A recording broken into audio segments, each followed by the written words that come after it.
Une pincée de sucre, une pincée de meurtre. Bienvenue à Mystère de minuit, je suis votre hôte Gustave. Dites-moi, d'où écoutez-vous cette fois-ci? Votre présence ajoute toujours quelque chose de spécial à nos histoires. Commençons. C'était un après-midi frais d'avril, lorsque la tragédie frappa Marlborough House, un majestueux manoir géorgien perché sur les 12 collines du Dorset. Le genre de demeure dont la façade de briques rouges avait été le théâtre de générations, de dîners prestigieux, de scandales chuchotés et du bruissement de l'argent ancien. Ce samedi-là, l'air du domaine était parfumé d'un parfum chaud de cannelle et de clous de girofle s'échappant des cuisines, car Lady Eugenia Abernathy, la redoutable matriarche de la maison, avait insisté pour cuisiner. Personne n'avait osé discuter avec elle. C'était une femme d'une stature imposante, non pas de corps car elle était frêle avec l'âge, mais de prestance. Veuve de feu. Lord Malcolm Abernathy, elle avait hérité de sa fortune et de son arrogance. Sa passion était la pâtisserie, entre autres. Elle passait des heures dans la vaste cuisine de campagne, avec sa cuisinière personnelle, à travailler sur des recettes manuscrites qu'elle conservait avec autant d'ardeur que n'importe quel héritage familial.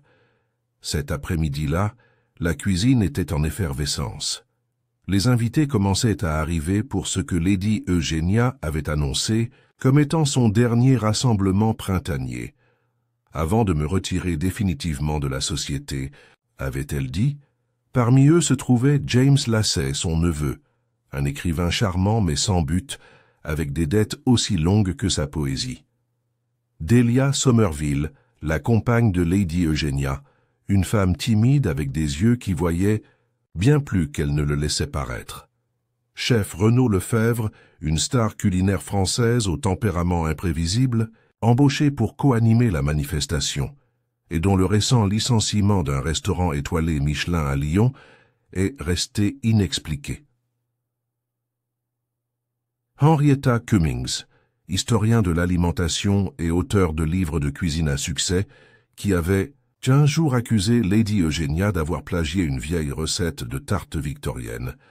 Dr Alan Brooke, le médecin de famille, longtemps associé à la maison et inhabituellement tendu ces derniers temps. Le soleil commençait à tomber lorsque le cri retentit. Cela venait du salon où le thé avait été disposé mais laissé intact. Le plateau d'argent scintillait de scones au lemon kurde et de tartelettes aux framboises, à l'exception d'une assiette renversée. À sa place, la silhouette inerte de Lady Eugenia Abernathy était affalée dans le fauteuil Queen Anne, ses boucles blanches étalées contre le haut dossier. Ses doigts étaient striés de confiture rose. Ses yeux étaient grands ouverts, empreints d'une indignation glaciale. Le docteur Brooke avait été le premier à la rejoindre. « Elle est partie », murmura-t-il d'une voix rauque. « Arrêt cardiaque, soudain, mais... » Il marqua une pause. « Il y a quelque chose d'étrange dans son thé. » La servante, Polly, qui avait découvert le corps, balbutia quelque chose à propos du livre, de recettes disparues, celui que Lady Eugenia gardait sous clé dans un petit placard de l'office du majordome. « Elle le gardait toujours là, monsieur, » insista Polly en tremblant. « Il a disparu. Elle, jamais laisse-le hors de sa vue. » Moins d'une heure plus tard, l'agent de police arriva et avec lui la confusion. Rien ne semblait avoir été volé. La pièce était intacte. Et pourtant, quelque chose d'incomparable avait été emporté. Non, seulement le livre de recettes, mais la dernière création de Lady Eugenia, ses secrets, son souffle. La cause officielle du décès fut une insuffisance cardiaque. Mais quelques personnes réunies, dont Delia, le docteur Brooke et le chef Lefebvre, échangèrent des regards inquiets en savourant leur tasse d'Earl Grey intacte. C'est Henrietta Cummings qui a passé l'appel. « Je veux parler à monsieur. »« Hercule Poirot, dit-elle, les lèvres pincées.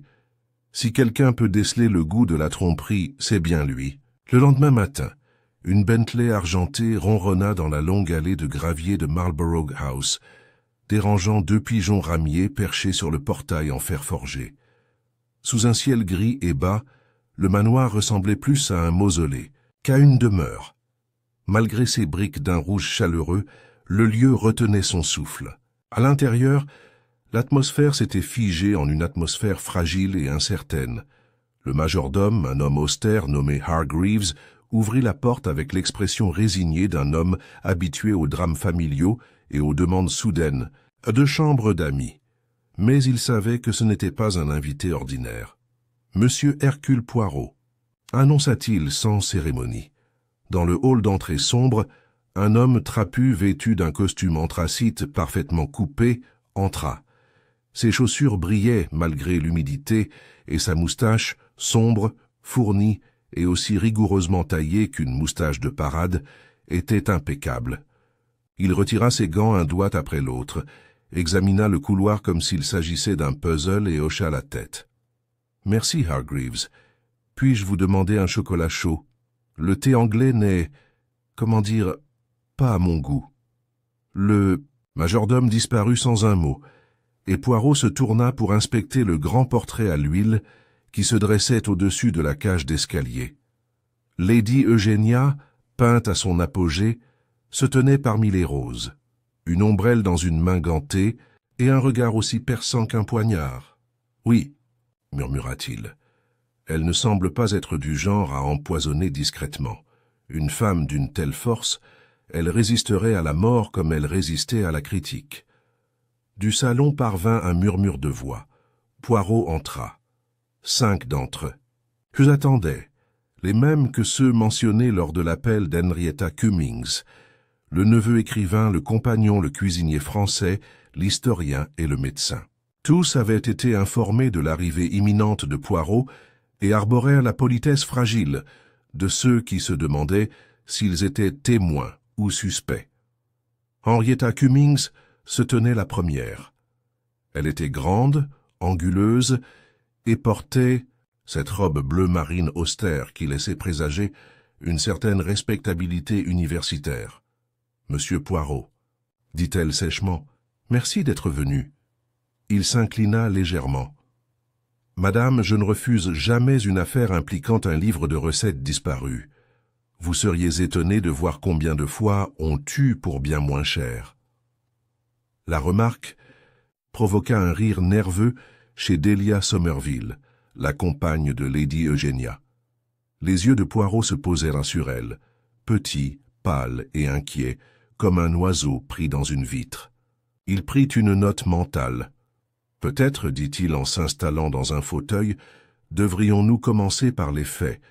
On m'a dit que Lady Eugénia s'est évanouie ici, dans cette pièce, peu après le service du thé. Docteur ?» Le docteur Allan. Brooke, grand et aux cheveux gris, parlait d'un air agacé. Elle se plaignait d'étourdissement et d'oppression thoracique. Je suis arrivé à peine 1 minute après les cris de Polly. J'ai vérifié son pouls. Rien. J'ai examiné le thé, mais il n'y avait aucun résidu, aucune odeur. C'était peut-être une cause naturelle. Elle était vieille. Poirot leva le doigt. Et pourtant, tu hésites. Brooke serra les dents. Je suis son médecin depuis 12 ans. Son cœur était solide pour une femme de son âge. Certes, elle avait des raideurs articulaires, mais mentalement, elle était aussi vive que jamais. Une mort subite ne cadre pas avec ce que je sais. Merci. Et le thé, préparé par qui? Le chef Renaud Lefebvre s'est immédiatement hérissé. Certainement pas par moi, monsieur. Je ne suis pas une fille de cuisine. Je préparais une démonstration de millefeuilles dans la cuisine. Le thé était servi par la servante, sur les instructions de dame Eugénia elle-même. « Elle l'a servi ?» demanda Poirot. « Non » intervint Delia Somerville d'un ton rapide. « Polly a servi, mais Lady Eugénia a insisté pour que personne ne touche à la nourriture ni au thé avant son retour du garde-manger. Elle était contrariée. » Poirot se pencha légèrement en avant. « Allez-y, mademoiselle. » Elle était en cuisine avec le chef Lefebvre un peu plus tôt, poursuivit Delia la voix tremblante. Elles se sont disputées à propos d'une recette. Une question de technique. Elle est partie en trombe et a dit qu'elle devait consulter son livre de recettes. Elle le gardait sous clé dans le placard du garde-manger. Le chef Lefebvre émit un son exaspéré. Elle m'a traité d'imposteur. Moi, J'ai étudié au cordon bleu. Henrietta Cummings croisa les bras. Elle avait peut-être raison. Lady Eugenia avait l'habitude d'emprunter des recettes. Elle a publié 2 livres de cuisine sous son nom, mais j'ai trouvé des doublons, presque mot pour mot, dans des manuscrits culinaires victoriens. Poirot hocha lentement la tête. Et le livre, ce précieux livre, a maintenant disparu, n'est-ce pas? Disparu, confirma Delia. Le placard a été forcé, la serrure est endommagée. Poirot se tenait debout, les mains derrière le dos, la démarche fluide et précise, tandis qu'il se dirigeait vers le buffet. Un livre de recettes, une dispute avec un chef, une dispute sur la paternité du livre, et une mort subite sans cause apparente. Il se retourna. « Dites-moi, quelqu'un a-t-il goûté le thé après l'incident ?»« Personne, » dit enfin James Lacey d'une voix douce et sardonique. « Personne n'a touché à quoi que ce soit depuis. L'agent a bouclé la pièce après la déclaration du docteur Brooke. » Poirot s'approcha du plateau de thé. Les scones, désormais rassis, restaient intacts. Les tasses de thé étaient restées à leur place, une pour chaque invité, et une autre à moitié vide près du fauteuil de Lady Eugenia. Poirot examina la théière, renifla le bec, souleva le couvercle. Il versa le reste du contenu dans une tasse propre et examina le liquide. « Ça n'a pas d'odeur particulière, dit-il. Pourtant, souvent, ce n'est pas le goût ou l'odeur qui compte, mais le moment où on le fait. » Il se retourna. « Docteur Brooke, à quelle heure précise est-elle morte ? » « Vers 17h20, à quelques minutes près. Et quand le thé a-t-il été servi ? 5 heures, dit Delia. Le regard de Poirot les parcourut. Alors, elle est partie chercher le livre de recettes après le service du thé, mais avant de le boire ? Non, monsieur, dit Hargreaves en réapparaissant avec un plateau en argent et une tasse de chocolat noir fumant. Lady Eugenia a relu son livre juste avant le thé. Je l'ai vue se diriger vers l'office du majordome à 5h moins le quart. Elle est revenue environ 5 minutes avant l'effondrement. Le livre lui a été confisqué après sa mort, dit Poirot presque pour lui-même. Il sirota son chocolat. Délicieux, et pourtant bien moins complexe que cette affaire. Il se tourna vers le groupe. Pardonnez-moi si je semble brusque, mais dans ce genre de choses, la psychologie est toute. Qui a eu accès au garde-manger après sa mort? La pièce était silencieuse. Poirot se dirigea vers la fenêtre, les mains jointes derrière le dos. « Réfléchissons, mes amis, » dit-il lentement. Lady Eugenia tenait à son travail. Un désaccord avec le chef Lefebvre. Une querelle avec Madame Cummings. Une mort étrangement naturelle. Et la disparition d'un livre enfermé dans un placard. Il s'est retourné. Ce n'était pas un crime passionnel, c'était calculé. Et le mobile n'est peut-être pas un meurtre, mais un vol. James Lacey ricana. Vol d'un carnet de cuisine. La moustache de Poirot frôla. Vous sous-estimez le pouvoir du prestige culinaire, monsieur Lacey. Une recette volée peut être aussi lucrative qu'un Rembrandt volé, à condition qu'elle soit suffisamment rare et introuvable. Ses yeux se rétrécirent. Je vais examiner le garde-manger. Ensuite, je souhaite parler à Polly. Mais ce n'est que la bonne, commença Delia. Ah, mademoiselle, juste la femme de chambre est souvent la seule personne qui voit tout. Et ne dit rien. Poirot entra dans le couloir et s'arrêta au pied de l'escalier. Il inclina la tête vers l'air immobile qui régnait au-dessus de lui. Dame Eugénie était intelligente. Mais l'intelligence n'est pas toujours synonyme de protection. Quelqu'un savait où chercher. Quelqu'un a agi rapidement. Il n'a pas dit le reste à voix haute. Et quelqu'un dans cette maison a peur que je découvre qui c'est. Polly Greaves se tenait, raide, dans l'embrasure de la porte de l'arrière-cuisine, les mains crispées dans son tablier, évitant le regard, de tous, sauf celui de Poirot. Lui, assis à une petite table de cuisine, désormais débarrassée de la farine à pâtisserie, la regardait avec l'attention d'un bijoutier inspectant une pierre précieuse brute. La cuisine elle-même avait été nettoyée récemment, mais l'air était encore imprégné d'une légère odeur de vanille, de levure et de quelque chose de plus âcre, peut-être la peur. « Je vous en prie, mademoiselle, » dit-il doucement. Ne vous inquiétez pas. Je vous demande simplement de me raconter, avec vos propres mots, ce que vous avez observé hier. Polly hocha la tête. Elle avait peut-être 22 ans, de grands yeux bleus, un visage étroit et un léger accroc dans son élocution qui se révéla dès qu'elle commença. J'étais dans le garde-manger en train de ranger des bocaux quand Lady Eugénia est entrée, dit-elle d'une voix à peine plus forte qu'un murmure. Il était environ 5 heures moins le quart. Elle avait son livre de recettes sous le bras. Je lui ai demandé si elle avait besoin d'aide, mais elle a refusé. Elle a dit qu'elle avait trouvé ce qu'elle cherchait. Et puis elle a fermé le placard à clé. Je l'ai vue faire. Elle avait la clé attachée à une chaîne autour du cou. Poirot entrelaça ses doigts et hocha la tête d'un air pensif. Et après son retour au salon, je suis resté un moment dans le garde-manger à étiqueter. Puis je suis allé en cuisine, où le chef Lefebvre criait après les blancs d'œufs. « Pah !» Une voix s'éleva du hall.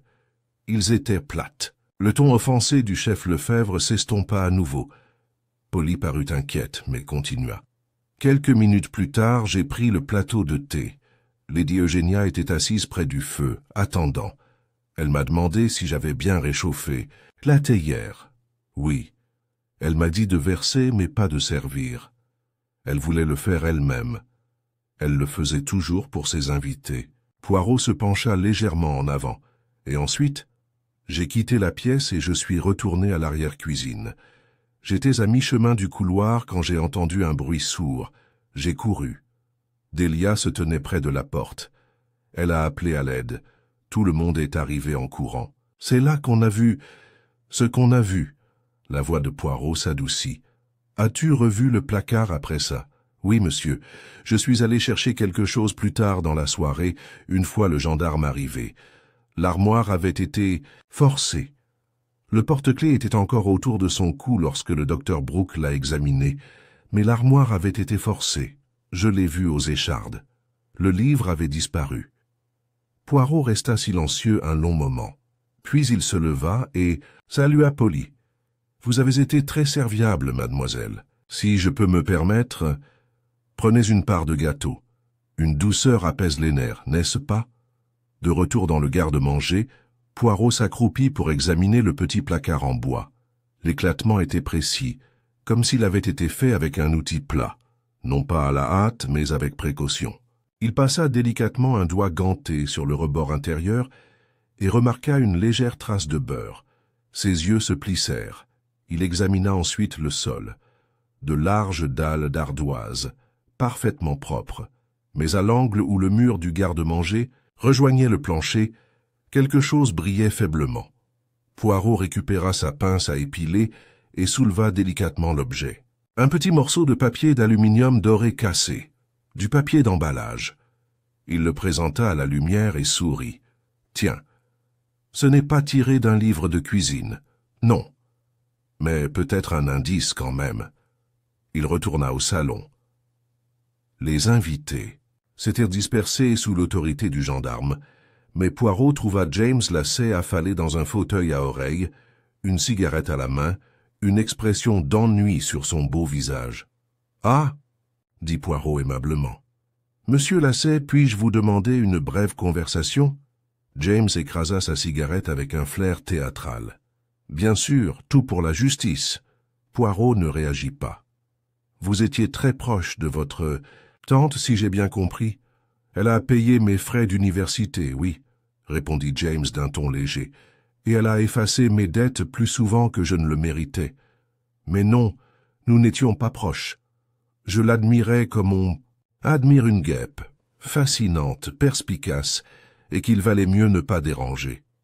Poirot pencha la tête. Et pourtant, elle t'a laissé un héritage? J'en doute. Je pense que tout ira au personnel de maison ou à une association culinaire, ou à Delia. Pensez-vous que Miss Somerville est celle qui a le plus à gagner? Elle a été son ombre pendant une décennie. Si quelqu'un savait ce qu'Eugénia chérissait, c'était bien Delia. Poirot resta silencieux un instant. « Dites-moi, monsieur, vous êtes écrivain, poète, en théorie. » Le sourire de James s'estompa.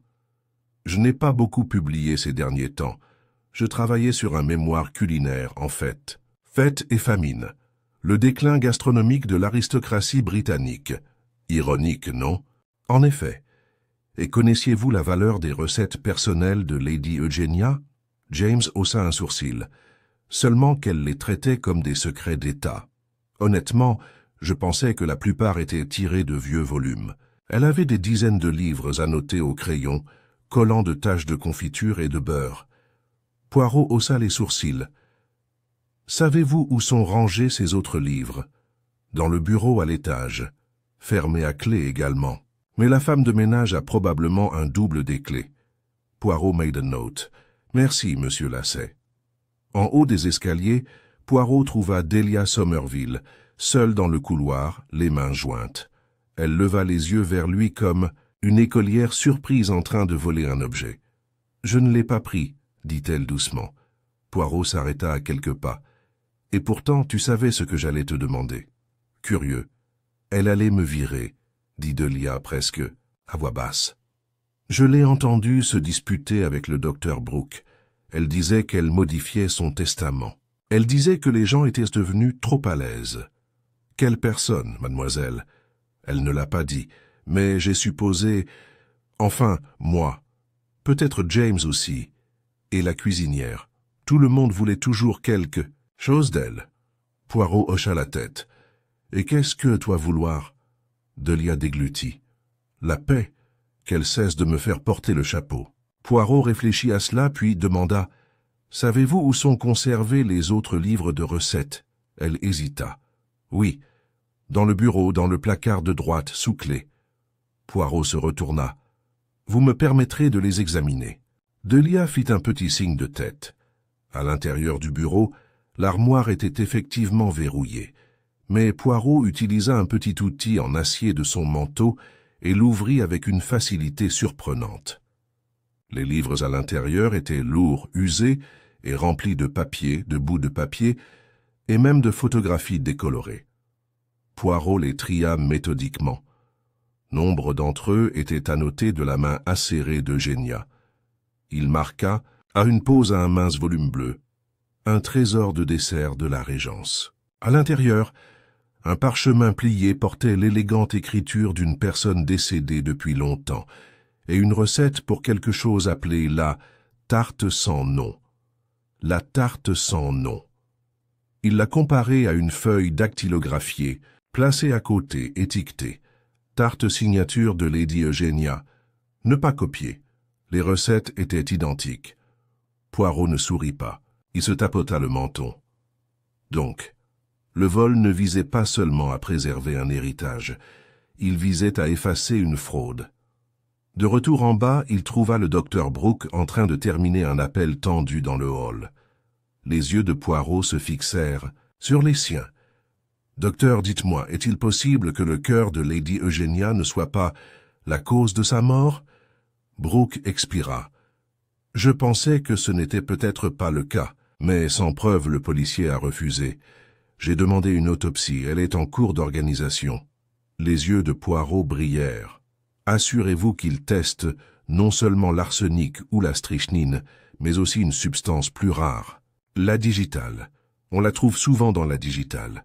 Mortelle à forte dose, et parfois administrée avec du beurre. » Brooke parut surprise. « Du beurre ?»« En effet, » murmura Poirot. « Ou quelque chose au beurre. Une tarte, peut-être. Une tarte singulière, une qu'elle seule mangeait. » Et dans son esprit, le puzzle commença à prendre forme. Un vol, une fausse paternité, un livre verrouillé, une femme suffisamment fière pour ne servir que son propre travail, et quelqu'un d'assez désespéré pour la faire taire à jamais. Il ne manquait que quelques pièces, mais ceux-là, Hercule Poirot avait l'intention de les récupérer très bientôt. La pluie avait commencé à tomber sérieusement en fin d'après-midi, projetant un voile argenté sur le parc de Marlborough House. Poirot, debout près de la fenêtre du salon, la regardait dévaler les pierres recouvertes de lierre, le front plissé et les mains jointes dans le dos. Dehors, les allées du jardin se transformaient en boue, les rosiers bien rangés se noircissant sous l'effet de la terre humide. La maison était silencieuse maintenant, enveloppée de l'étrange silence qui suit l'enlèvement d'un corps. Poirot avait demandé que personne ne parte. L'agent de police, un individu corpulent et peu imaginatif nommé inspecteur Harwood, avait accepté à contre-cœur de retenir les invités jusqu'à l'examen des conclusions préliminaires du coroner. Bien que Harwood murmurât encore à propos de causes naturelles et de Belges capricieux, Poirot avait déjà commencé à rassembler les fils de l'affaire et il restait encore des nœuds à resserrer. Il se retourna vers la pièce et se dirigea vers le bureau. De la poche intérieure de son manteau, il sortit un petit carré de papier sulfurisé. Le dépliant soigneusement, il révéla le fragment de feuille d'or brisé qu'il avait récupéré sur le sol du garde-manger, froissé et décoratif, légèrement taché de beurre. Il portait un logo, Maison Vigneault, chocolaterie fine, Paris. Poirot le tapota du doigt. « Comment se fait-il, murmura-t-il, qu'un emballage de chocolat français se retrouve dans le garde-manger anglais d'une femme qui cuisinait tout elle-même? Il était temps, pensa-t-il, de faire pression sur le chef. » Dans la cuisine, Renaud Lefebvre arpentait la pièce comme un tigre en cage. Un tablier taché pendait sur son épaule et un rouleau à pâtisserie gisait abandonné sur le billot. Il s'arrêta net à l'entrée de Poirot. « Monsieur Lefebvre, dit aimablement Poirot, vous ne semblez pas à l'aise. Personne ne... Le serait avec toi qui rôdait et la police qui fouinait dans la farine, rétorqua Lefebvre. Je ne l'ai pas tué. Non, peut-être pas, répondit Poirot d'un ton doux. Mais tu t'es disputé avec elle hier. Le chef croisa les bras. Elle m'a accusé de vol, d'avoir copié sa recette de tarte, celle aux coins épicés et au beurre caramélisé. Elle prétendait que c'était la sienne. C'est ridicule. La base est traditionnelle, plus ancienne qu'elle. En effet, acquiesça Poirot, j'ai retrouvé la version originale. Elle figure dans une obscure collection Régence. Lady Eugénia l'a annotée et l'a fait passer pour la sienne. Elle savait que ce n'était pas le cas. Lefebvre eut un rire amer. C'était donc elle, la voleuse, pas moi. Mais vous aviez des raisons d'être en colère. Vous étiez publiquement gêné. Votre réputation était déjà mise à mal. Après un incident survenu à Lyon, n'est-ce pas? Le visage de Lefebvre rougit. C'était une calomnie. J'ai perdu mon restaurant à cause d'un rival jaloux. Et pourtant, dit Poirot, vous êtes venu ici, en Angleterre, pour cuisiner pour une vieille dame de la campagne. Pas votre public habituel, j'imagine. J'avais besoin d'argent, dit Lefebvre d'un ton sec, et elle payait bien. Je sais être pragmatique, même quand on est insulté. Le chef marqua une pause, puis expira par le nez. Je n'empoisonnerai jamais une femme, surtout pas avec un produit aussi grossier que la digitaline. Je suis chef, pas pharmacien. Poirot haussa un sourcil. Tu savais que c'était de la digitaline. La mâchoire de Lefebvre se crispa. J'ai deviné. Il y a eu un cas en Bourgogne, une fois. Un chocolatier s'en est servi pour empoisonner un associé. Ça imite l'insuffisance cardiaque. Très subtil. Poirot le regarda en silence un instant. Puis il hocha la tête. « Dites-moi, monsieur Lefebvre, reconnaissez-vous ceci ?» Il sortit l'emballage de sa poche. Les yeux de Lefebvre s'écarquillèrent, puis se rétrécirent rapidement. « C'est à moi. J'ai apporté une boîte de maison. Vignotte, j'ai apporté des pralines. C'était un cadeau pour dame Eugénie. Je les ai laissés dans la cuisine jeudi. Où sont-ils maintenant ?» Lefebvre fronça les sourcils. Elle les a emportés dans son bureau. Elle a dit qu'ils étaient trop beaux pour être laissés. Là où des doigts voleurs pourraient les trouver. Poirot hocha la tête. Curieux, très curieux. Il retourna au bureau sans un mot, contournant Delia dans le couloir d'un hochement de tête. Dans le tiroir du bureau, il les trouva. La boîte de Maison Vigneault chocolat. Il en restait 7, nichées dans du papier de soie dorée. 2 manquaient. Poirot prit la boîte avec beaucoup de précaution et partit à la recherche d'Henrietta Cummings. La trouva dans le petit salon, assise à un bureau délicat, griffonnant quelque chose dans un carnet relié en cuir. « Vous travaillez toujours, Madame Cummings ?» demanda-t-il. Elle leva les yeux, surprise. « Juste des notes. Je prends toujours des notes quand je voyage. Des observations, des impressions. Ça m'aide à écrire. Poirot posa la boîte sur la table à côté d'elle. Je me demandais si je pouvais vous poser une question inhabituelle. Avez-vous goûté ces chocolats? Elle secoua la tête. Je m'en fiche. Trop riche. Pourquoi? J'essaie de déterminer si Lady Eugenia en a mangé un ou deux. Peu de temps avant sa mort. Henrietta fronça les sourcils. Tu crois qu'elle a été empoisonnée, via chocolat? Je pense, dit prudemment Poirot, que la tarte qu'elle a mangée contenait peut-être un extrait de digital. Mais il est aussi possible que le poison provienne d'ailleurs. D'un chocolat. Peut-être d'un chocolat très spécifique. Henrietta fixa la boîte. J'imagine que si quelqu'un savait qu'elle mangerait un certain chocolat à une certaine heure, précisément, dit Poirot. Mais il y a plus, j'ai trouvé ceci. Il sortit une petite feuille de papier de sa poche et la posa à côté de la boîte. Henrietta le regarda, perplexe. Qu'est-ce que c'est? Une note que j'ai découverte, coincée entre les pages de la cuisine élégante. Un autre livre annoté de Lady Eugenia. On peut y lire. Il sait. Il doit l'enlever avant qu'elle ne le fasse. Les yeux d'Henrietta se plissèrent. Énigmatique. En effet. Qui est il? Et qu'est-ce que ça? Le livre de recettes? Le chocolat? Il l'observait, attentivement. Son expression restait impénétrable. Lady Eugenia soupçonnait-elle quelqu'un de copier ses recettes? Demanda-t-il. Henrietta hésita. Oui, elle pensait que quelqu'un essayait d'accéder à sa collection privée. C'est pourquoi elle changeait les serrures. Elle m'a dit qu'elle allait les affronter après la réunion. Elle a dit qui? Non, répondit lentement Henrietta, mais je crois qu'elle soupçonnait James. Poirot hocha la tête. Intéressant. Mais je me demande, James est-il assez intelligent pour falsifier des documents, ou aurait-il besoin d'aide? Les yeux d'Henrietta brillèrent brièvement. Qu'est-ce que tu insinues? Seulement la falsification d'une recette n'est pas si différente de la falsification d'un manuscrit. Et j'ai cru comprendre que Lady Eugenia et vous aviez collaboré autrefois, brièvement. Henrietta se leva. Elle m'a volé, monsieur. Pas l'inverse. Poirot leva une main apaisante. Je n'accuse pas, madame, je constate simplement.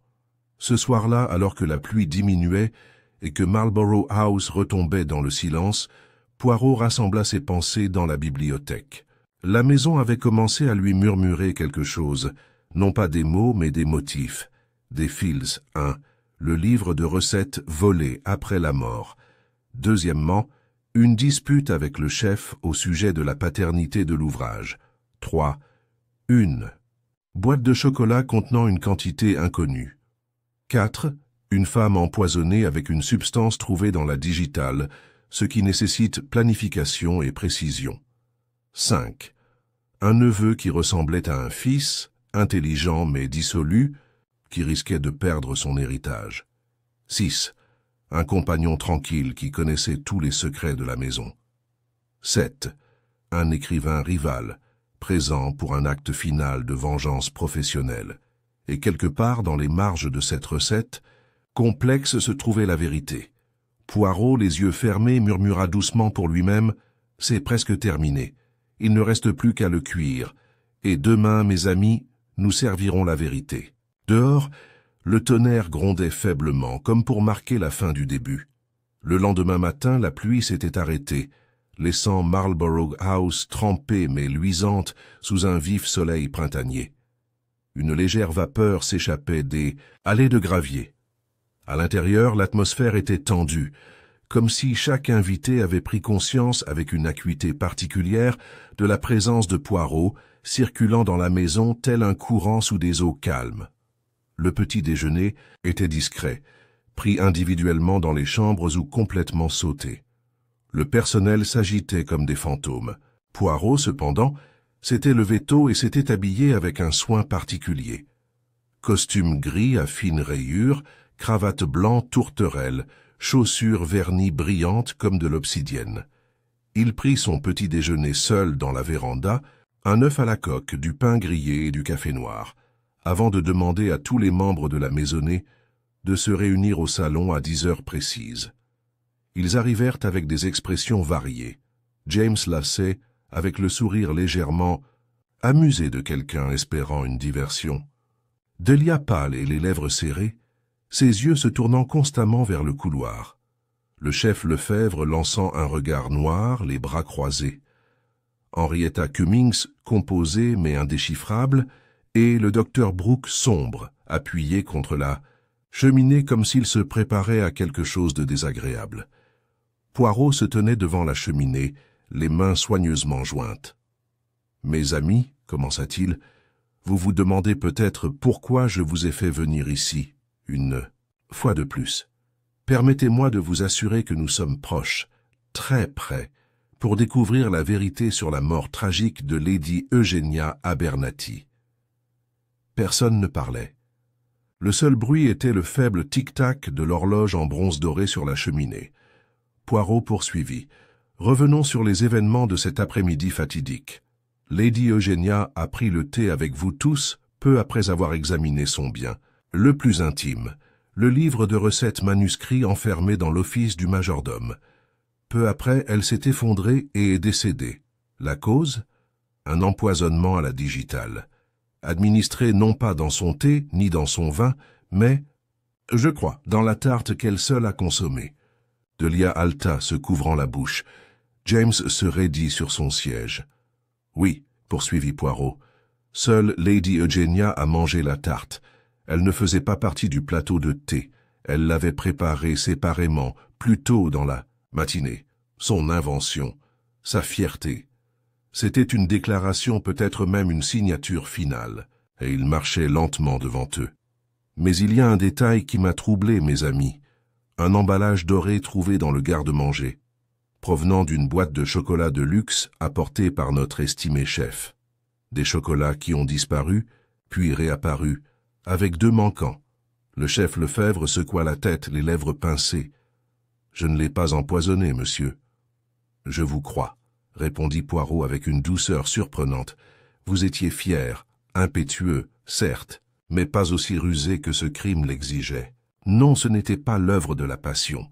C'était l'œuvre de la peur, du désespoir, de quelqu'un qui avait besoin que Lady Eugenia soit réduite au silence, non pas par rage, mais pour protéger un secret. » Poirot se tourna lentement pour faire face à Delia Somerville. « Mademoiselle, vous avez servi Lady Eugenia avec fidélité pendant plus de 10 ans. Vous connaissiez ses habitudes, ses obsessions. Vous saviez que le livre de recettes contenait non seulement ses créations, mais aussi la vérité sur ses méthodes, ce qui lui appartenait vraiment et ce qui ne lui appartenait pas. » Delia tremblait, sa voix était à peine audible. « Je ne l'ai pas tué. »« Non, » dit doucement Poirot, « tu ne l'as pas fait, mais tu as vu les conséquences. Et tu as menti. » Elle s'est figée. « Vous m'avez dit que le placard avait été brisé après la mort de Lady Eugenia, que vous l'aviez retrouvé plus tard dans la soirée. Mais non, j'ai examiné les dégâts. Ils étaient trop nets, trop délibérés. Non pas le travail frénétique d'un voleur, mais une mise en scène minutieuse. Et il y avait du beurre sur le bord de l'étagère. Le même beurre que celui utilisé pour la tarte, peut-être encore chaud du four. La serrure était cassée, point avant elle. Ça est morte. » Il se tourna alors vers Henrietta Cummings. « Vous, madame, aviez un mobile. Vous avez publiquement accusé dame Eugenia de plagiat. Vous êtes arrivée sous couvert de réconciliation, mais votre véritable objectif était de la démasquer. Ou peut-être de récupérer ce qui avait été à toi. » La voix d'Henrietta était sèche. « Je l'ai affrontée, oui, mais je ne l'ai pas empoisonnée. Je voulais la reconnaissance, pas sa mort. Une reconnaissance que vous ne recevriez pas si elle publiait à nouveau, avec votre recette volée comme pièce maîtresse. La tarte sans nom, c'était un plat sur lequel vous avez fait des recherches, n'est-ce pas, Henriette ?» Hésita. « Elle avait l'intention de le faire passer pour le sien, » insista Poirot. « Vous le saviez, et quand elle l'a servi, vous avez vu une opportunité. Vous n'aviez pas besoin de l'empoisonner, il vous suffisait de... Montre-les, voici. » Henrietta se raidit. « Je ne prendrai pas ce risque, je n'y avais pas accès. Non, acquiesça Poirot, parce que quelqu'un d'autre l'a fait. Il se tourna alors, sa voix plus basse, plus froide. Dr. Brooke, vous étiez son médecin, vous connaissiez ses médicaments, ses faiblesses, et vous aviez accès à ce que les autres n'avaient pas, digital. Le docteur Brooke ne parlait pas. Ses doigts tapotaient silencieusement sur la cheminée. Elle s'est confiée à vous. Elle modifiait son testament. Elle avait l'intention de déshériter plusieurs bénéficiaires, voire de révéler des secrets dans ses mémoires à paraître. Vous aviez un mobile, non pas parce qu'elle vous menaçait directement, mais parce qu'elle était sur le point de détruire quelqu'un qui vous était cher. Le regard de Poirot se tourna doucement vers Delia. Mademoiselle Somerville, je ne crois pas que vous ayez assassiné Lady Eugenia, mais je crois que vous étiez protégée. Vous vous êtes confié au docteur Brooke. Vous lui avez parlé du livre de recettes, des menaces d'Eugenia, de sa cruauté. Et lui, dans un acte de dévotion perverse, a pris les choses en main. Delia secoua la tête avec fureur. Non, je ne lui ai pas demandé. Je ne savais même pas. Mais vous l'avez su en voyant le placard, dit Poirot. Vous avez compris que le livre avait été volé avant l'effondrement, pas après. Tu as menti pour le protéger, parce que tu croyais qu'il essayait seulement de t'aider. Tous les regards se tournèrent vers Brooke, qui restait immobile. Après une longue pause, il dit « Vous ne pouvez pas le prouver. » Poirot s'avança, l'autopsie révélera des traces d'alcaloïdes de digital. Le chocolat ou la tarte contenait l'extrait. Mais l'emballage, le papier aluminium, c'était votre erreur, un détail que vous avez manqué. Et si l'on compare l'écriture sur le billet caché, il sait. Il doit l'enlever avant qu'elle ne le fasse. À vos prescriptions médicales, nous trouverons plus qu'une coïncidence. Brooke expira lentement. Son regard était calme, résigné. Elle allait détruire Delia, pour une recette. Une recette qui n'était même pas la sienne. Je ne pouvais pas supporter de voir ça arriver. Vous avez donc levé l'obstacle, dit doucement Poirot, et créé une scène suggérant que le livre avait été volé par la suite, que le mobile était un larcin, et non une vengeance. Tu te trompes sur un point, dit Brooke. Ce n'est pas Delia qui m'a parlé du testament. C'est Eugenia elle-même qui me l'a dit. Elle m'a dit que ça me ferait du bien de voir les gens souffrir pour une fois. Elle a ri en disant ça. L'expression de Poirot ne changea pas. Il y a toujours une raison humaine, dit-il doucement, même pour un meurtre. Harwood était entré dans la pièce quelques instants plus tôt. Il hocha la tête d'un air sombre et fit signe à 2 agents de police dehors. Brooke n'a fait aucune protestation alors qu'il était emmené. La pièce resta figée un long moment. Finalement, Delia murmura « Je ne savais pas, je le jure, je n'ai jamais voulu ça. » Poirot se tourna vers elle, sa voix désormais pleine de compassion. « Je vous crois, mademoiselle, mais les conséquences ne se font pas toujours attendre. Lorsque les gendarmes sont partis, la maison a semblé respirer à nouveau. » Poirot lissa ses manchettes, se dirigea vers le centre de la pièce et prit une tarte à moitié terminée sur le plateau. Il l'examina un instant, puis la reposa, sans y toucher. « La justice est comme une pâtisserie, dit-il, délicate, complète, et ruinée par la précipitation. » Sur ce, il s'inclina légèrement et quitta la pièce. Ses chaussures en cuir verni claquant contre le plancher, l'écho de la justice traînant derrière lui. Le soleil printanier brillait intensément sur la pelouse de Marlborough House, tandis que la voiture de police transportant le docteur Alan Brooke disparaissait au détour de la longue allée de gravier. Ses pneus laissèrent des traces pâles dans la poussière, des traces importantes désormais gravées dans la propriété, pourtant impeccablement entretenue. À l'intérieur, le silence régnait à nouveau dans le salon. Poirot se tenait à la fenêtre, les mains jointes dans le dos. La pièce, bien que débarrassée de sa tension passée, conservait une atmosphère de poussière agitée, comme un théâtre après la chute du rideau sur une tragédie inattendue. Aucun des invités restants n'était parti, pas encore. Poirot avait sollicité leur présence un instant. Il se retourna enfin et leur fit face. James Lassay était assis, les longues jambes croisées, feuilletant nonchalamment un livre qu'il ne lisait visiblement pas. Henrietta Cummings s'appuyait, avec raideur au bord d'une chaise longue, ses notes glissées dans son sac à main. Le chef Lefebvre se tenait près de la cheminée, les bras croisés sur la poitrine, tandis que Delia Somerville, pâle et aux yeux rouges, était assise, voûtée sur une chaise près de la fenêtre. « Je vous remercie tous pour votre patience. » dit doucement Poirot. « Ce qui reste à faire n'est pas criminel mais personnel, et je dois boucler les derniers fils de l'histoire, non pas pour la police, mais pour vous. » James eut un léger sourire narquois. « L'épilogue, alors. » Poirot hocha légèrement la tête, si vous voulez. « Oui. La vérité, mes amis, est rarement aussi pure que la loi le voudrait. Elle se répand, elle tâche, et parfois elle se cache là où on est le moins disposé à chercher. » Il se dirigea vers une petite table d'appoint et récupéra le mince livre de recettes bleues. La cuisine élégante, ce n'était pas le journal manquant, mais l'un des nombreux volumes annotés de Lady Eugénia. Ce livre, dit-il, regorge de notes manuscrites, titres barrés, mesures ajustées, variations de recettes existantes, souvent empruntées. Ce n'est pas un crime en soi. La plupart des chefs adaptent ce qu'ils apprennent. Mais Lady Eugénia est allée plus loin.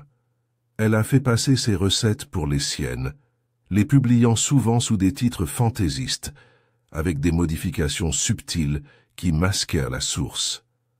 Henrietta, les lèvres pincées, ne dit rien. La recette de la tarte, celle qu'elle prépara le jour de sa mort, en est un parfait exemple. Elle fut publiée pour la première fois anonymement en 1823, dans une édition privée de Une table de régence. Il n'en existe que quelques exemplaires. Mais Madame Cummings en possède un. Henrietta inclina légèrement la tête. « Oui, je l'ai apporté pour prouver que la tarte signature d'Eugénia en était inspirée. » « En effet, » poursuivit Poirot, « elle s'apprêtait à l'annoncer comme son ultime triomphe culinaire. À l'envoyer peut-être à son éditeur comme le joyau de sa carrière, un bijou frauduleux. » Il ferma le livre et le posa doucement. « C'était une femme fière, » dit Poirot, et elle protégeait cette fierté plus farouchement que sa fortune. Ce n'était pas l'argent qu'elle craignait de perdre, c'était sa réputation, l'héritage de son nom. James leva les yeux. « Alors elle allait entrer au panthéon culinaire ?» Poirot hocha la tête.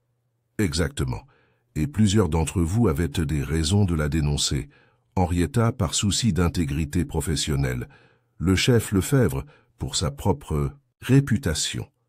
Même vous, monsieur Lasset, pour un mémoire scandaleux. » James parut légèrement amusé. « C'est vrai, un nom de famille terni, c'est bon pour les ventes.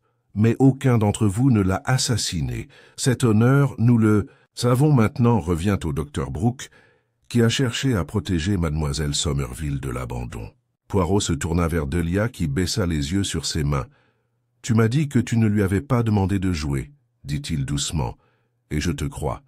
Mais tu savais que quelque chose n'allait pas, n'est-ce pas ?» Elle hocha lentement la tête. « Cette nuit-là, qu'après l'incident, je suis allé dans le garde-manger et j'ai vu la serrure. Je savais que le livre de recettes avait été volé avant sa mort. Je m'en doutais.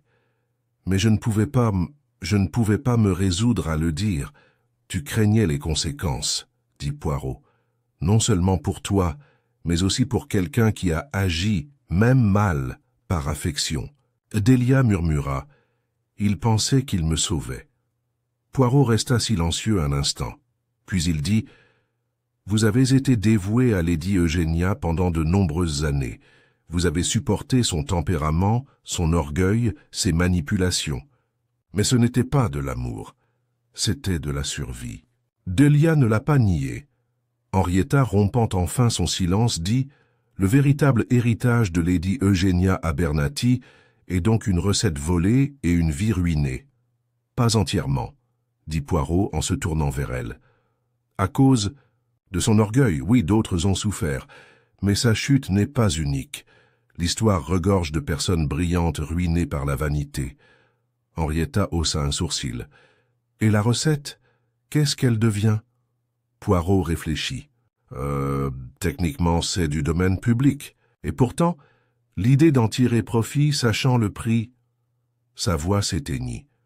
Peut-être vaut-il mieux ne pas le publier, qu'il reste, la tarte sans nom. Une tarte sans nom pour un héritage sans nom. Le chef Lefebvre expira lentement, une partie de la tension quittant sa posture. James, toujours opportuniste, a dit « Eh bien, je vais peut-être changer le titre de mon livre. Palais empoisonné. Mort et déshonneur dans le salon. » Poirot esquissa un petit sourire sec. « À condition que vous changiez les noms, monsieur. » James inclina la tête. « Bien sûr. Mais je vais devoir garder le tien. Les lecteurs adorent le petit Belge. » Les sourcils de Poirot se levèrent. « Eh bien, si tu dois le faire. » Il jeta un dernier coup d'œil circulaire. « Il y a une dernière chose. Le livre de recettes original de Lady Eugenia, celui conservé dans le garde-manger, n'a jamais été retrouvé.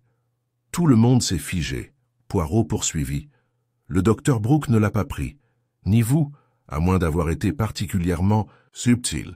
Mais j'ai une théorie. » Il fouilla dans son manteau et en sortit un papier plié. Cette liste glissée dans son bureau est un ensemble de legs, un testament non signé peut-être, et regardez ici. Il a pointé une ligne, à envoyer, aux archives d'Oxford à ma mort, le recueil original de recettes enfermé dans le placard du garde-manger.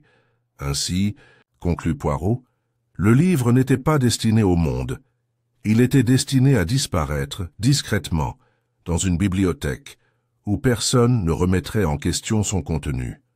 Un lieu où l'histoire pourrait effacer ses origines. Peut-être, à un certain niveau, Lady Eugenia savait-elle que la vérité pourrait refaire surface, et a-t-elle choisi un exil silencieux pour elle? Il replia le papier et le rangea. Le mystère, a-t-il dit, ne se résume pas toujours à des menottes et à des gros titres. Parfois il se résume à la compréhension et à la miséricorde. Il redressa ses poignets, puis attrapa son chapeau. « Je vous remercie de votre coopération. L'agent recueillera vos dernières déclarations, puis vous pourrez reprendre le cours normal de votre vie. Peut-être transformé, mais intact. » Alors, que Poirot se dirigeait vers la porte, Delia se leva. « Monsieur Poirot, » dit-elle doucement, « sera-t-il toujours aussi lourd ?» Il se tourna vers elle. « Seulement pour un temps, mademoiselle. La culpabilité est lourde, mais la vérité est plus légère. Elle n'efface pas la douleur, mais elle permet de l'apaiser. » Il lui adressa un salut et sortit. Dans l'air frais du printemps, alors que la porte se refermait derrière lui, le silence régnait dans la salle. Le spectacle était terminé. Les musiciens se dispersèrent, et la recette, celle qui avait causé une mort et révélé une vie, retombait dans le silence. Certains secrets, pensa Poirot, se mangent froid. D'autres, pas du tout. Le train à destination de Londres roulait rythmiquement sur les voies de campagne. Hercule Poirot était assis sereinement dans un compartiment privé, un journal plié sous le bras et une petite valise impeccable à ses pieds. Le compartiment était chaud, légèrement parfumé à la lavande et au cuir bien entretenu. De l'autre côté de la fenêtre, des collines verdoyantes ondulaient sous un ciel bleu cobalt, parfois entrecoupé de champs de colza jaune en fleurs. Poirot ne regardait pas le paysage défiler. Il fixait le siège d'en face, perdu dans ses pensées, les doigts légèrement jointifs devant les lèvres. Bien que le mystère de Marlborough House ait été, selon toutes les méthodes conventionnelles, résolu, le coupable identifié, le mobile révélé et la justice mise en œuvre, un malaise persistait dans son esprit. Pas d'inachevé, non, mais une ombre, une note légèrement fausse. Il ferma les yeux et revint à la scène du salon. La confession silencieuse du docteur Brooke, le chagrin tremblant de Delia, la fureur contenue d'Henrietta, le sourire narquois de James. Tous les éléments d'un drame classique, le mobile, l'occasion et les moyens. Pourtant, quelque chose lui murmurait encore quelque chose au plus profond de sa mémoire. Ce n'est que lorsque l'intendant est arrivé avec du thé que l'idée s'est cristallisée. « Merci, dit Poirot en prenant délicatement la tasse en porcelaine. Il baissa les yeux sur la soucoupe. La porcelaine fleurit, le volute de vapeur, et puis, comme si un déclic se produisait, il se souvint de la tarte. Plus précisément, l'assiette Zur, lequel la tarte avait été servie. Lady Eugénia l'avait offerte elle-même, fièrement et exclusivement pour sa consommation personnelle. Pourtant, lorsque Poirot avait examiné le plateau à thé plus tard, le petit plat en céramique sur lequel reposait la tarte portait une bordure dorée distincte, différente des autres. Elle ne provenait absolument pas de la collection de la maison. D'où venait-il donc? Il posa soigneusement sa tasse. Il avait demandé à la femme de chambre polie si quelque chose avait été lavé après l'incident. Elle avait répondu que non, que l'agent avait rapidement scellé la pièce. Mais que se serait-il passé si quelque chose avait été lavé, supprimé avant l'arrivée du gendarme? Pas lavé, caché, un plat, ou peut-être une deuxième tarte. Ses yeux se rétrécirent. L'idée, une fois formulée, ne le quittait plus. Était-ce possible? Lady Eugénia avait pas été le seul à manger la tarte. Il fouilla dans sa valise, en sortit un petit carnet en cuir et commença à écrire. Nom, horaire, position de chaque invité autour du thé, souvenir de qui avait servi quoi, ce qui avait été touché et ce qui ne l'avait pas été. Une. Deuxième part. Un deuxième invité. Il a appuyé le crayon sur la page et a souligné un nom. James Lassay. De tous ceux présents, il était le seul assis à côté de Dame Eugénia. Il s'était montré désinvolte, certes, mais aussi étrangement. Préoccupé lors de leur première conversation, il avait fait remarquer qu'il doutait que sa tante lui laisse quoi que ce soit, mais sans amertume, avec confiance, et n'avait-il pas également prétendu écrire un mémoire sur la cuisine? Poirot se pencha lentement en arrière, la recette. Le réel il soupçonnait désormais que le mobile n'était ni l'amour, ni la vengeance, ni la pitié. C'était un vol, au sens le plus pur du terme. La recette, perdue dans le livre, ne l'était pas du tout. Elle avait simplement été copiée. Pourquoi risquer de casser une serrure, d'empoisonner une vieille femme, de mettre en scène un vol, à moins que l'objet volé ne puisse jamais être retrouvé, à moins qu'il ne puisse être imprimé, publié, monétisé et attribué à nouveau, à moins que quelqu'un n'ait eu l'intention non seulement d'effacer le nom de Lady Eugénia provient de l'histoire de la tarte, mais pour remplacer l'évêque les leurs. Il fouilla dans son manteau et en sortit la lettre qu'il avait reçue le matin même avant de quitter le Dorset. Elle avait été transmise par la police locale. Il s'agissait d'une copie carbone d'un contrat d'édition retrouvé parmi les affaires de James Lassay, daté de 2 semaines avant la mort de Lady Eugénia. Le contrat portait sur un livre de cuisine, un petit tirage, imprimé indépendamment. Titre: La tarte qui a tout changé, par James P. Lassay. La signature était indubitable. Poirot resta assis un long moment en silence. Le train continua sa route sans être dérangé, le paysage se brouillant de mouvement. Il ferma lentement le cahier. James n'avait pas prévu l'arrivée si rapide de Poirot. Il avait peut-être supposé que la mort serait due à des causes naturelles, que personne ne remettrait en question la mort d'une femme fragile après avoir bu du thé, que le livre, volé, masquerait l'absence de la recette originale, que personne ne saurait que la tarte avait existé, sauf lui, son nouveau créateur. Mais James avait mal calculé, il n'avait pas pris en compte un meurtre. L'intervention du docteur Brooke avait constitué une complication imprévue, un acte de loyauté déplacé qui n'avait fait qu'accentuer les questions entourant la mort. Elle avait détourné l'attention du vol vers l'empoisonnement, de la réputation, vers le mobile, et ce faisant, elle avait presque occulté le crime plus simple et plus subtil qui se cachait sous-jacent, un vol intellectuel enveloppé dans du sucre et de la tromperie. Poirot soupira, un léger soupir teinté de mélancolie. Tragédie était complexe. Lady Eugénia, malgré toute sa fierté et son impériosité, méritait d'être exposée, et non la mort. Brooke avait tué pour protéger une femme qui n'était pas réellement en danger. et James avait failli repartir avec le prix. Il était temps de rentrer. Poirot sonna la cloche pour appeler l'intendant. « Pardon, monsieur, » dit-il poliment. « Auriez-vous l'amabilité d'informer le contrôleur que je dois descendre à la prochaine étape importante? J'ai des affaires en suspens dans le Dorset. » 2 jours plus tard, James Lacey était assis dans le salon de son appartement londonien, examinant les épreuves de son livre à paraître. Les épreuves étaient exquises, papier crème épais, police de caractères élégante et, au centre, une double page représentant une tarte à la croûte dorée et riche, avec des tranches de coins rosés scintillant en spirale. La tarte aux coins originale de James P. Lacey, une révélation de texture et de goût. Il sourit intérieurement et prit son verre de vin. La sonnette a retenti. Avec un soupir, il posa le vin et se dirigea vers la porte. Il l'ouvrit et trouva Hercule Poirot debout, impeccablement vêtu de son manteau et de ses gants immaculés. « Bonsoir, monsieur Lacey, » dit Poirot en entrant sans y être invité. James cligna des yeux. « Je croyais que tu étais retourné à Londres. Je suis revenu, » dit Poirot. « À cause d'une tarte. » James rit légèrement.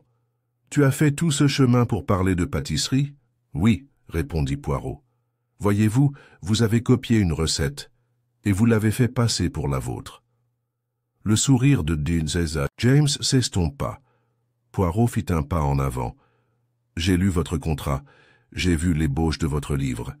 La tarte, c'est la même, les proportions, la structure, même la formulation de votre description. Vous aviez accès à la recette avant la mort de Lady Eugenia, et après sa disparition, vous étiez libre de la réclamer. » James ouvrit la bouche, mais Poirot leva la main. « Ne faisons pas semblant. Je n'ai pas l'intention d'appeler la police. Vous êtes intelligent, mais pas criminel au sens où les tribunaux le jugeraient. Non, vous avez commis un acte moral-vol, et je ne laisserai pas cela sans réponse. » Le visage de James s'assombrit. « Que veux-tu, Poirot ?» Poirot fouilla dans sa poche et en sortit une lettre dactylographiée. « Vous écrirez une correction à votre éditeur. Vous retirerez la tarte de votre livre. Vous pourrez écrire vos mémoires. Vous pourrez y inclure des anecdotes. Mais la recette, elle ne vous appartient pas. Et si vous ne vous y conformez pas ?» Il brandit la lettre et une photo de la recette originale, annotée de l'écriture reconnaissable entre toutes d'Eugenia. « Alors je m'assurerai que le monde littéraire sache précisément quel genre d'auteur vous êtes. » James fixa la lettre, la mâchoire serrée. Finalement, il dit « Vous êtes un homme remarquable, Poirot. Exaspérant, mais remarquable. » Poirot sourit faiblement. « Merci. » Il se tourna pour partir, puis s'arrêta. « Encore une chose, monsieur. Si jamais vous écrivez votre livre, je vous suggère un autre titre. » James haussa un sourcil. « La tarte qui a failli s'échapper, » dit Poirot sèchement. Mais pas tout à fait. Il a soulevé son chapeau et est parti. Dehors, Londres bourdonnait d'activité, indifférent et électrique. Poirot disparut dans la foule, sa petite silhouette ondulant avec détermination. L'affaire a été classée. Non pas d'un coup de marteau, mais d'un grand coup de poing. Et ainsi, comme toujours, la justice, élégante, précise et discrètement dévastatrice, a été rendue. 2 semaines plus tard, les événements de Marlborough House n'avaient guère fait plus que de vagues répercussions à la surface de la société. Il n'y avait pas eu de gros titres dramatiques, pas de procès. L'arrestation discrète du docteur Brooke avait été saluée par des euphémismes polis dans la Dorset Gazette. Un médecin local interrogé sur la mort inattendue d'une directrice de la société. La nécrologie de Lady Eugenia, en revanche, était pleine d'admiration florale, omettant complètement le scandale qui tourbillonnait sous son héritage raffiné. Mais pour ceux qui y étaient allés, et en particulier pour Hercule Poirot, l'affaire resta vivante, parsemée d'ironie et de révélations silencieuses qu'aucun mot imprimé ne pouvait saisir. Poirot était désormais confortablement installé dans le salon de son appartement de Chelsea, tapissé de livres. Dehors, le soleil printanier perçait à travers les nuages, projetant de chaudes lueurs sur le parquet. Un plateau de brioches et de chocolat noir reposait à côté de lui, intact. Son attention était concentrée sur un seul objet. Un paquet marron enveloppé de papier de boucherie et de ficelle, fraîchement arrivé par la poste. L'adresse de retour était celle de Delia Somerville, griffonnée d'une petite écriture, nerveuse. Poirot l'ouvrit délicatement et trouva une note au-dessus du contenu. « Monsieur Poirot, je ne sais pas quoi faire de ça. Elle me l'a laissé avec des instructions, au cas où quelque chose arriverait. Je suppose que je suis le seul en qui elle avait confiance, ou celui qu'elle pensait pouvoir contrôler. Mais ce n'est pas à moi de le garder. Je pense que ça ne l'a peut-être jamais été. Fais-en ce que tu penses être juste. Merci d'avoir tout vu clair. » Dessous la lettre se trouvait l'objet qui avait hanté toute l'affaire, le livre de recettes original de Lady Eugenia. C'était un épais volume relié en cuir, usé par des décennies de manipulation. Le dos était craquelé par endroits. Certaines pages étaient redécollées. Beaucoup étaient collés par une légère adhérence de sucre ou des traces de fruits confits. Mais c'était incontestablement le sien. Et incontestablement le sien. Pas entièrement. À elle. Poirot tourna quelques pages, parcourant les entrées. Certaines étaient de sa main. D'autres étaient clairement transcrites à partir de sources plus anciennes, encres différentes, grammages de papier différents. De temps à autre, elle avait barré des titres et en avait griffonné de nouveaux. Il s'arrêta à mi-chemin d'une page. Une recette simplement intitulée « Tarte fine aux quinques », écrit d'une écriture délicate et penchée. Pas la sienne. Là, dans le gribouillage de Lady Eugenia, juste en dessous, se trouvait son annotation « Réduire le sucre de 10 grammes. Renommer. Envisager une garniture à la cannelle. Ne pas partager. » Poirot poussa un petit soupir. Et voilà. La signature de la vanité. Il se leva, se dirigea vers la cheminée et déposa délicatement le livre sur le manteau. Il le fixa un instant, non pas avec condamnation, mais avec une subtile lassitude. Une fraude, un chef-d'œuvre. L'héritage d'une femme mêlée de tromperie et de sucre, et pourtant, pensa-t-il, combien humain c'était tout. Le besoin désespéré d'être reconnu, pas pour qui on était, mais pour quoi créer. Même si cette création était elle-même un vol. Il se retourna lorsque la cloche sonna. Le visiteur, comme prévu, était l'inspecteur-chef Japp, toujours ponctuel, toujours sceptique face aux fins théâtrales de Poirot, et toujours secrètement fasciné par elle. Il arriva avec une odeur de tabac et de laine humide, un journal sous le bras. « Eh bien, dit Japp en regardant autour de lui, je suppose que le four a refroidi sur celui-ci. » Poirot lui fit signe de s'asseoir, puis lui tendit une tasse de café frais. « Mais oui, même si je crains que l'arôme ne persiste pendant un certain temps. » Japp gloussa. La nouvelle se répand. Le ministère de l'Intérieur pose des questions.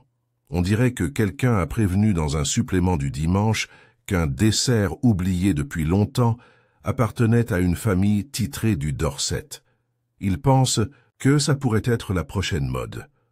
Poirot haussa un sourcil. Naturellement. Les Britanniques aiment les scandales, mais ils aiment encore plus les desserts. Japp se pencha en avant. « Dis-moi, tu as toujours su que ce n'était pas seulement le médecin, n'est-ce pas ?» Poirot sourit faiblement. « Je m'en doutais. Mais ce n'était pas le meurtre qui m'intéressait finalement. C'était la paternité. » Japp émit un léger sifflement. « Tu as résolu plus de meurtres que je n'ai mangé de rôti, mais tu passes encore ton temps à traquer des recettes volées ?» Poirot croisa les doigts.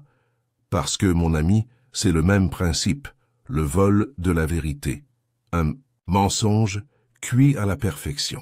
La vie d'une personne, et dans ce cas précis, sa mort, est en équilibre sur le fil de ce mensonge. » Il se leva et se dirigea vers la cheminée, hochant la tête en direction du livre. Elle voulait devenir une légende, et elle y est, parvenue, mais pas par mérite, par manipulation. Son véritable héritage ne réside pas dans la prostituée, mais dans le récit édifiant qu'elle laisse derrière elle. Japp prit une gorgée de café. « Alors, qu'est-ce que tu vas en faire ?»« Le livre ? Je l'enverrai, dit Poirot, aux archives culinaires d'Oxford, avec une documentation complète. Laissons les érudits en juger par leur valeur, et préservons la vérité, et non l'illusion. Il marqua une pause, et je leur demanderai d'ajouter une annotation de ma part. Japp haussa un sourcil. Et ça dirait quoi? Poirot se retourna avec un léger sourire. Ce livre appartenait à Lady Eugenia Abernathy, une femme d'une grande ambition et d'une originalité limitée. Puissent les générations futures goûter à son œuvre et connaître la vérité de ses ingrédients. Japp laissa échapper un petit rire. Tu as un côté cruel, Poirot. Non, dit doucement Poirot. J'ai un palais précis. Ils restèrent assis dans un silence complice pendant un moment. Japp fouilla alors dans la poche de son manteau et en sortit un exemplaire. La chronique. Du soir, il l'ouvrit à la section de revues culturelles et désigna un petit article. L'historienne de l'alimentation prometteuse Henrietta Cummings signe un contrat pour un nouvel exposé culinaire.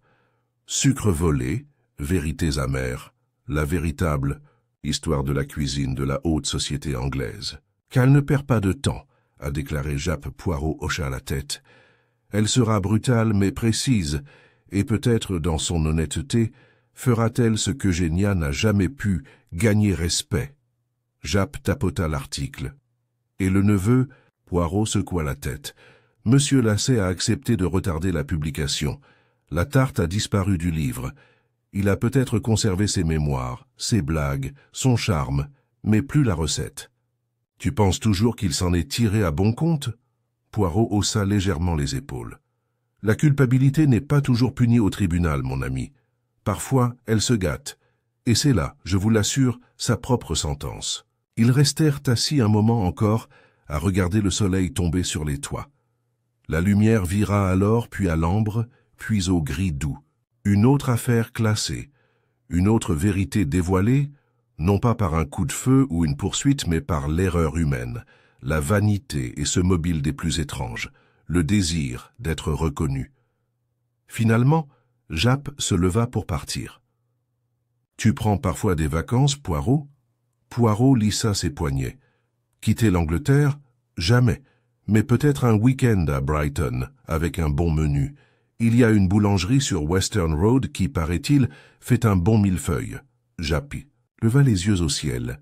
« Je t'enverrai une carte postale avec de la bière. » Poirot s'inclina légèrement. « Et je porterai un toast à votre santé avec du chocolat chaud et de la sagesse. » Alors que la porte se refermait derrière lui, Poirot retourna vers la cheminée.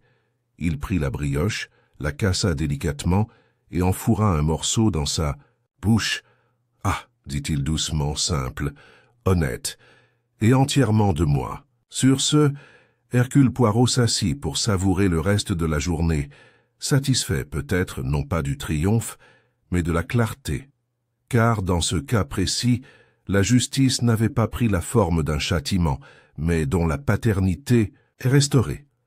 Ce samedi-là, Hercule Poirot se tenait de nouveau devant les grilles de Marlborough House, le vent frais et pur après une pluie récente. Le domaine avait changé d'aspect, non pas physiquement mais en apparence.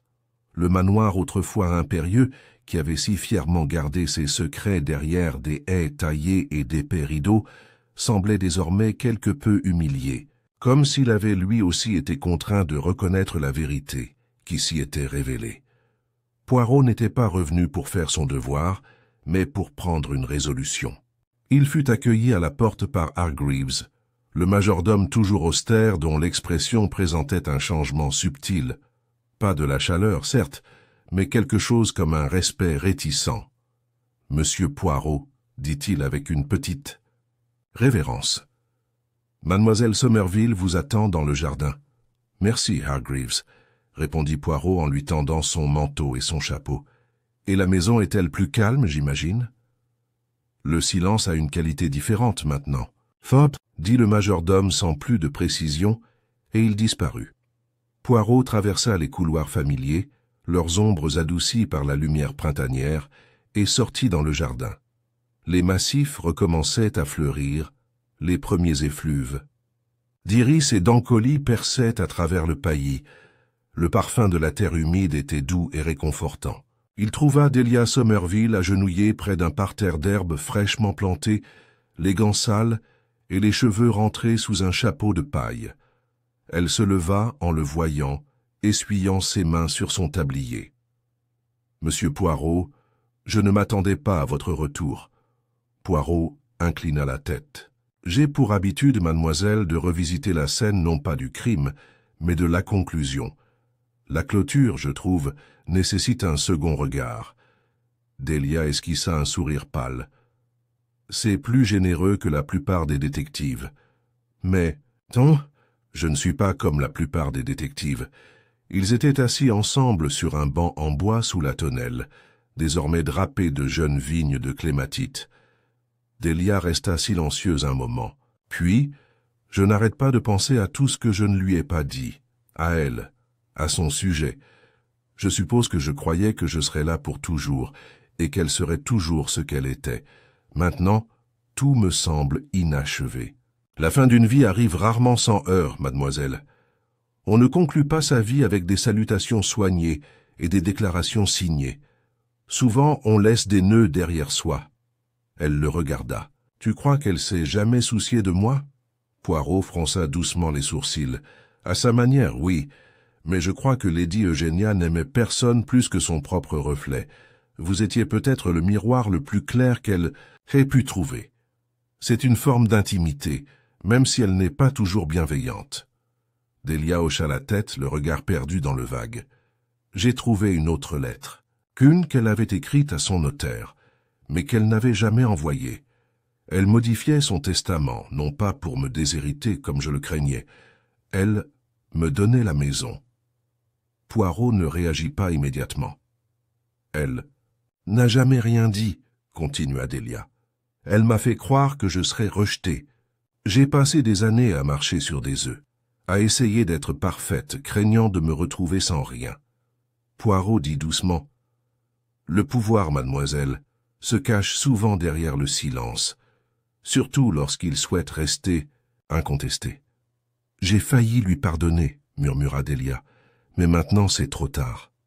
Le pardon, mademoiselle, n'est pas pour celui qui vous a fait du tort, il est pour celui qui devra vivre après. » Ils restèrent assis tranquillement un moment, la brise soulevant le parfum du thym et du romarin.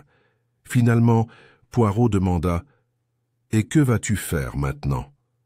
Delia regarda vers la maison. « Rester, je suppose. Au moins un moment. On parle. De transformer l'endroit en refuge pour les journalistes culinaires. Une idée d'Henrietta, en fait. » Elle a promis de rester honnête. Poirot haussa les sourcils. Une entreprise audacieuse. Delia eut un sourire contrit. « Eh bien, les histoires édifiantes ne manquent pas ici. J'ai pensé qu'on pourrait peut-être appeler ça la table d'Abernathy, une sorte d'hommage ironique. » Poirot hocha la tête en signe d'approbation. « C'est approprié. Laissons la vérité servir d'assaisonnement. » Ils restèrent debout ensemble et commencèrent à parcourir le chemin de gravier qui serpentait à travers le potager. La pluie avait laissé de fines perles d'eau sur les laitues précoces, et quelques oiseaux gazouillaient paresseusement dans les arbres. Delia hésita. « As-tu douté de moi, pendant l'enquête ?» Poirot s'arrêta et se tourna vers elle. « J'ai douté de tout le monde. C'est ma méthode. Je traite tous les faits comme des ingrédients crus jusqu'à ce que la recette apparaisse clairement. Mais je vais vous dire une chose, mademoiselle. Dès que j'ai vu vos mains trembler à une simple question, j'ai su que vous en aviez vu plus que vous ne l'aviez admis. » Delia baissa les yeux. « Et tu m'as quand même aidé. »« Je ne vous ai pas aidé, » dit doucement Poirot. « J'ai aidé la vérité. Vous en faisiez partie.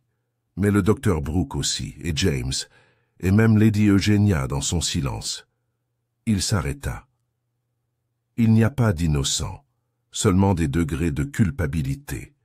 Ce qui compte, c'est ce que nous ferons après le dévoilement. » Delia hocha lentement la tête. Ils atteignirent le bout du chemin. Un banc de pierre surplombait le verger dont les arbres commençaient tout juste à fleurir. Poirot consulta sa montre. « Je dois rentrer à Londres cet après-midi. » « Tu vas toujours quelque part, dit-elle en souriant à moitié. Poirot pencha la tête. Et pourtant, toujours en train de revenir. Le monde est plein de schémas. Je les suis, tout simplement. Delia fouilla dans sa poche et lui tendit une feuille pliée. J'ai copié la recette de la tarte, l'original, avant de t'envoyer le livre. Poirot l'accepta sans surprise. J'ai pensé que tu le voudrais. Tu es le seul à vraiment comprendre ce que ça signifiait. Il l'ouvrit lentement, examinant les lignes élégantes du texte. Les mesures, la méthode, la note finale écrite par Eugénia, cuire au four jusqu'à ce qu'il soit doré et ferme, laisser refroidir avant de servir. Goûter. Poirot le plia une fois de plus et le glissa dans son manteau. Je ne le cuisinerai pas, dit-il simplement. Mais je m'en souviendrai. Ils retournèrent à la maison. Sur le seuil, Poirot tendit la main. Delia la prit. « J'espère, dit-elle, qu'un jour, quand quelqu'un écrira l'histoire de tout cela, il se souviendra de plus que de la tarte. » Poirot inclina la tête. « J'y veillerai. » Et sur ce, il se retourna, descendit les marches et reprit son chemin dans l'allée de gravier, passant devant les arbres en fleurs, les haies nouvellement bourgeonnantes et les fantômes de tromperie désormais abandonnés au repos dans le sol. Arrivé au portail, il s'arrêta et regarda en arrière. Marlborough House se dressait au soleil, non plus une forteresse d'orgueil et de prétention, mais un lieu prêt à prendre un nouveau départ. Le passé avait été démasqué, et l'avenir, comme toute grande recette, attendait son premier coup, de fouet. Les derniers jours d'avril apportèrent à Londres une douce chaleur, de celle qui incitait même les esprits les plus exigeants à ralentir le pas, à s'attarder un peu plus devant un café crème ou à flâner dans les allées fleuries. De Hyde Park. Hercule Poirot, lui, ne changea pas de rythme au fil des saisons. Ses pas restèrent mesurés, ses poignets impeccables et ses pensées toujours aussi exigeantes. Même si, dans le calme qui suivit Marlborough House, il s'était accordé un rare plaisir. La réflexion. Il était assis dans son coin préféré, d'un petit café belge, juste à côté de Piccadilly. Une tasse de chocolat chaud fumant devant lui et une assiette de madeleine délicate intacte. Son regard se porta sur les passants derrière la fenêtre, le tourbillon de la vie urbaine, insensible aux scandales et aux résolutions. Sur la table à côté de lui se trouvait un mince dossier en papier Kraft. À l'intérieur, des coupures de presse, des lettres, des notes, les derniers vestiges de l'affaire du secret caché dans le livre de recettes, il les avait relus plusieurs fois depuis son retour, comme on relirait une pièce dont le dernier acte se serait terminé trop doucement, non pas dans une tragédie ni dans un triomphe, mais dans une révélation douce amère. La tarte avait été détruite, sa vérité préservée, mais non goûtée. La recette, comme tant d'autres aspects, de la vie, s'était avérée être une chose à la fois convoitée et maudite. Il prit une lente gorgée de chocolat et repensa à Lady Eugénia Abernathy. L'orgueil, pensait Poirot, était le plus tenace des poisons. Il se masquait sous la perfection. Il se cachait derrière les bonnes manières, la porcelaine de luxe et une réputation soigneusement entretenue. Il poussait les gens à détruire, non pas pour le profit, mais pour éviter la honte. Il l'avait déjà vu, chez des généraux qui falsifièrent des rapports de guerre, chez des secrétaires qui volaient le temps, chez des aristocrates qui commettaient des meurtres non pour hériter, mais pour éviter l'humiliation. Et pourtant, la fierté de Lady Eugénia était particulièrement domestique, douce, parfumée, nichée dans une croûte de tarte et servie avec le sourire. Elle avait voulu qu'on se souvienne d'elle. Au lieu de cela, elle avait été révélée. Une voix familière interrompit ses pensées. « Tu as toujours l'air de résoudre quelque chose, même au repos. » Poirot leva les yeux et vit Henrietta, Cummings debout près de sa table, vêtue d'un trench-coat pâle, ses yeux gris perçants plissés d'un amusement prudent. « Madame Cummings, » dit Poirot en se levant. « Quelle curieuse coïncidence. Ou peut-être, ajouta-t-il avec un petit sourire, pas si curieuse que ça. » Elle fit un geste vers le siège en face de lui. « Puis-je » ? Mais bien sûr. Elle s'assit, sortit un fin carnet en cuir de son cartable et le posa à côté d'elle. Le serveur arriva et elle commanda un café noir sans sucre. « J'ai bien reçu votre message, » dit-elle après une pause. « À propos de la recette, à propos de Delia, j'ai accepté de censurer le passage de l'exposé qui la citait. Ce n'est pas elle qui l'a volé. » Poirot fit un petit signe de tête en signe d'approbation. « Très bien. Les faits demeurent, mais les blessures ne doivent pas disparaître. » Henrietta pencha la tête. « Tu crois toujours que cette histoire mérite d'être racontée ? Je le fais. Mais par prudence, non par condamnation. La vérité n'est pas une arme, c'est un miroir. Montrer au monde ce que l'orgueil peut produire. Et peut-être y réfléchira-t-il à 2 fois avant d'y goûter. » Elle rit sèchement. « C'est plutôt poétique, venant d'un homme qui a un jour comparé un meurtrier à une omelette mal pliée. » La moustache de Poirot tressaillit. « Je maintiens cette comparaison. » Elle sirota son café, puis plaça le carnet devant lui et le fit glisser sur la table. « C'est pour toi, » dit-elle. « Mon premier jet, l'affaire Abernathy. » Je ne l'ai pas encore soumis à l'éditeur. Poirot ouvrit soigneusement le carnet, parcourant les premières pages. L'écriture d'Henrietta était précise, impitoyable, mais sans amertume. Elle n'est ni une méchante ni une victime, peut-on lire dans le manuscrit de Lady Eugenia, mais quelque chose de bien plus familier, une personne qui croyait que son importance justifiait la tromperie des autres. Poirot ferma le carnet avec précaution. « Elle n'aimera pas ça, a-t-il dit. »« Elle est morte, » répondit Henrietta. « Mais si ce n'était pas le cas, je doute qu'elle s'opposerait à être au centre de quoi que ce soit. » Poirot sourit. « En effet. Et vous, madame, êtes-vous enfin libre de publier sans ressentiment ? » « Je le suis, » dit Henrietta. « C'est étrange, non ? Je n'ai plus besoin de lui prouver quoi que ce soit. Une fois que j'ai cessé de vouloir me venger, l'écriture est venue facilement. » Poirot inclina la tête. La vérité coule mieux sans amertume. Ils restèrent un moment assis dans un silence complice. Puis Henrietta demanda « Et James ?» Poirot remua lentement son chocolat. « Monsieur Lasset ne publiera pas la tarte. Il a accepté de retirer la recette de ses mémoires. Il affirme n'avoir jamais eu l'intention d'empoisonner sa tante, et je le crois. Mais il avait bel et bien l'intention de la faire disparaître. » Les yeux d'Henrietta se plissèrent. « N'est-ce pas là un meurtre en soi ?» Poirot soupira doucement. « Seulement de l'héritage. Et l'héritage, madame, est une chose fragile. Il ne survit pas par l'héritage ou l'encre, seulement par la mémoire. » Elle hocha la tête, se leva et rassembla ses affaires. « Si jamais vous décidez d'écrire vos mémoires, monsieur Poirot, je pense que cela ressemblerait plus à de la philosophie qu'à un roman policier. » Poirot se leva également et s'inclina légèrement. « Chaque affaire, madame, est un reflet de la nature humaine.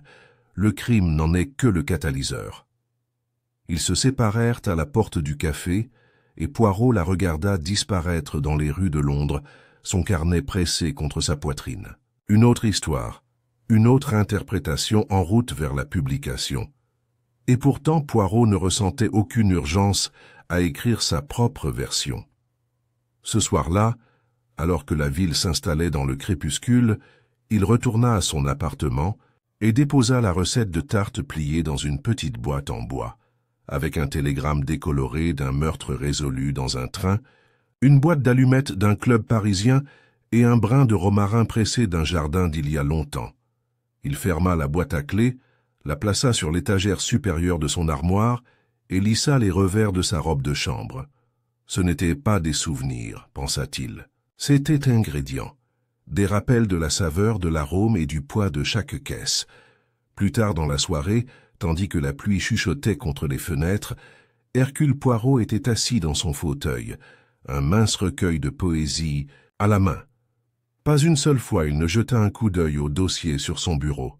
L'affaire de Marlborough House était réglée, sa recette déconstruite, sa vérité refroidie et dressée. Il y aurait d'autres mystères. Il y en a toujours eu. Mais pour l'instant, Les petites cellules grises étaient au repos, rassasiées. Non pas de douceur mais de vérité. Et cela, pour Hercule Poirot, fut le parcours le plus satisfaisant de tous. Le lendemain matin, une lettre arriva à l'appartement d'Hercule Poirot à Chelsea. Du papier crème, plié avec précision, scellé à la cire violette. C'était de Delia Somerville.